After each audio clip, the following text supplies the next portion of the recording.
Getting the MySQL shutdown unexpectedly error in XAMPP? Don't worry. In this video, I'll show you the 100% working fix.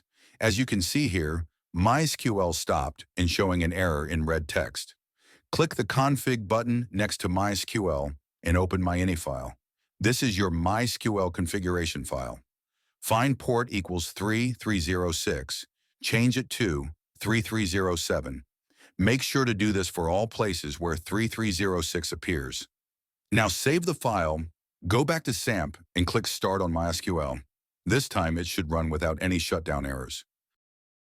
But when you click on Admin button, it will show phpMyAdmin connection arrow. Now we need to fix this. Go in the XAMPP folder present in C drive of your device. Then phpMyAdmin folder. Here search and open your config.inc file. Add this line shown on the screen after your host setting. This tells phpMyAdmin to connect on the new port.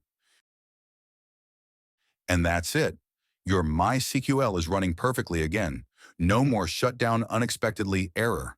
If this worked for you, hit like, subscribe, and share this video to help others.